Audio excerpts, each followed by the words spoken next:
TV 20 Kannada ವಾಹಿನಿಗೆ ಸ್ವಾಗತ.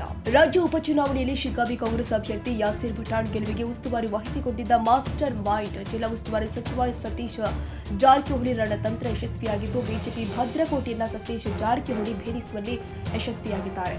By ಎಲೆಕ್ಷನ್ನಲ್ಲಿ Shiggavi Congress ಅಭ್ಯರ್ಥಿ ಯಾಸೀರ್ ಪಠಾಣ್ ಗೆಲುವು ಸಾಧಿಸಿದ ಹಿನ್ನೆಲೆ ಬೆಳಗಾವಿ ಜಿಲ್ಲಾ ಉಸ್ತುವಾರಿ ಸಚಿವ ಸತೀಶ್ ಜಾರಕಿಹೊಳಿಯ ಗೋಕಾಕ ನಿವಾಸದಲ್ಲಿ ಕಾಂಗ್ರೆಸ್ ಕಾರ್ಯಕರ್ತರು ಗೌರವ ಸನ್ಮಾನಿಸಿದ್ದಾರೆ. ಕಾಂಗ್ರೆಸ್ ಪಕ್ಷಕ್ಕೆ ಸತೀಶ್ ಜಾರಕಿಹೊಳಿ ಅವರಿಗೆ, ಪ್ರಿಯಾಂಕಾ ಜಾರಕಿಹೊಳಿ ಅವರಿಗೆ, ಕಾಂಗ್ರೆಸ್ ಪಕ್ಷಕ್ಕೆ ಪಠಾಣ್ ಅವರಿಗೆ, ಯಾಸೀರ್ ಖಾನ್ ಪಠಾಣ್ ಅವರಿಗೆ. ಉಪಚುನಾವಣೆ ಘೋಷಣೆಯಾದಾಗಿನಿಂದ ಶಿಗ್ಗಾವಿಯಲ್ಲಿ ಠಿಕಾಣಿ ಹುಟ್ಟಿದ್ದ ಲೋಕೋಪಯೋಗಿ ಇಲಾಖೆ ಸಚಿವ ಸತೀಶ್ ಜಾರಕಿಹೊಳಿ ಬಿಜೆಪಿಯ ತಂತ್ರಕ್ಕೆ ರಣತಂತ್ರ ರೂಪಿಸಿ ಕಾಂಗ್ರೆಸ್ ಅಭ್ಯರ್ಥಿ ಯಾಸೀರ್ ಪಠಾಣ್ ಗೆಲುವಿಗೆ ಚಕ್ರವ್ಯೂಹ ರಚಿಸುವಲ್ಲಿ ಯಶಸ್ವಿಯಾಗಿದ್ದಾರೆ.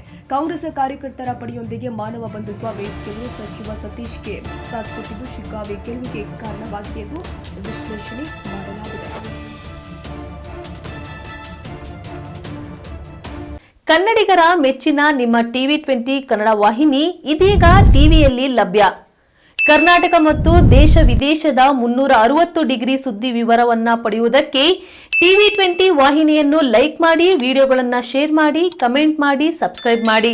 HCN ಕೇಬಲ್ 842 ನಂಬರ್ನಲ್ಲಿ ಹುಕ್ಕೇರಿ ತಾಲೂಕು ಹಾಗೂ ಸಂಕೇಶ್ವರದ ಸುತ್ತಮುತ್ತಲಿನ ಹಳ್ಳಿಗಳಲ್ಲಿ ಲಭ್ಯ.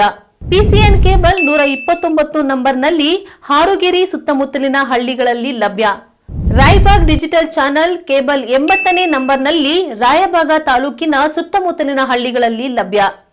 UDCN ಕೇಬಲ್ ನೆಟ್ವರ್ಕ್ ಉಗಾರ ಸುತ್ತಮುತ್ತಲಿನ ಹಳ್ಳಿಗಳಲ್ಲಿ ನಿಮ್ಮ ಟಿವಿ 20 ಕನ್ನಡ ವಾಹಿನಿಯೂ ಲಭ್ಯ.